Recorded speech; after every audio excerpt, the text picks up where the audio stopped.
लढत आणि संघर्ष चढ उतार हा आयुष्याचा भागच आहे. त्यांच्याशिवाय आयुष्याला काय अर्थ आहे?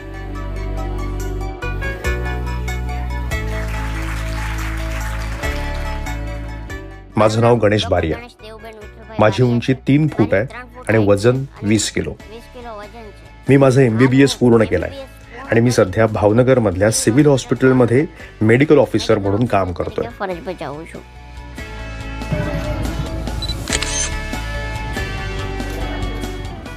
भावनगरचे वैद्यकीय अधिकारी गणेश बारिया यांना लोक छोटे डॉक्टर म्हणूनही ओळखतात. जेव्हा मी प्राथमिक शाळेत होतो तेव्हा सर्कस मधल्या लोकांनी माझ्या वडिलांना 5 लाख रुपये देऊ केले होते मी सर्कस मध्ये येण्यासाठी. पण वडिलांनी तो प्रस्ताव नाकारला आणि त्यांनी मला पुढे शिकवलं.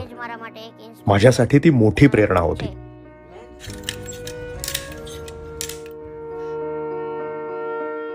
गणेश यांना कमी उंचीमुळे लहानपणापासूनच चेष्टेलाही सामोरं जावं लागलं. 5 કિલોમીટર નિશાળ ગામથી નિશાળ છે પ્રાથમિક. તો પહેલાં ધોરણમાં બેહાડવા જાય તો ભણાવતા એને તેડી હાલી ન હોય કે થાકી જાય, પછી ઘડીક કંજે બેહાડે, ઘડીક હાંડીઓ કરે, એમ કરી અમે એને બીજા ત્રીજા ચોથા 5મા ધોરણ સુધી ભણાવ્યો. એટલે મેં પછી એને રૂમે લઈ ગયો અને ફેરવ્યો, તેડીને ફેરવ્યો અને બધાને પરિચય કરાવ્યો કે આ બાળક 9મા ધોરણમાં પ્રવેશ લેવા આવ્યું છે. એટલે બધા ખૂબ દાંત કરતા, કવડો કેવો 9માં.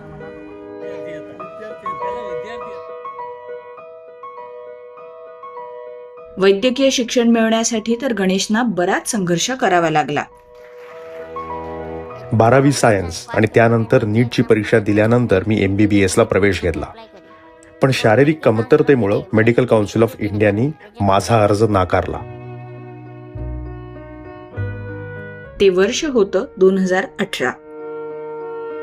त्यावेळेस प्रचंड निराश झालो. आशेचा कोणताही किरण मला समोर दिसत नव्हता. गणेशना MBBS ला प्रवेश मिळावा म्हणून त्यांचे शिक्षक दलपत भाई आणि राजवंत भाई हायकोर्टात गेले, पण ते केस हरले. हायकोर्टात हरल्यानंतर मी निराश झालो होतो. मला काही पुढे मार्गच दिसत नव्हता आणि पुढे काय करावं हेही कळत नव्हतं. मी निराश झालो होतो कारण माझं डॉक्टर होण्याचं स्वप्न पूर्ण होताना दिसत नव्हतं. त्यानंतर सुप्रीम कोर्टाचा निर्णय मात्र गणेशच्या बाजूने आला. 22 ऑक्टोबर 2018 सुप्रीम कोर्टानं असं म्हटलं की शारीरिक कमतरतेमुळे MBBS ला प्रवेश नाकारला जाऊ शकत नाही. दलपत कटारिया दिल्लीला गेले होते. वकील कोर्टातनं बाहेर आले आणि आपण खटला जिंकला आहे त्यांनी सांगितलं. तेव्हा मी सुप्रीम कोर्टाच्या आवारातच 1.5-2 तास नुसता रडत होतो.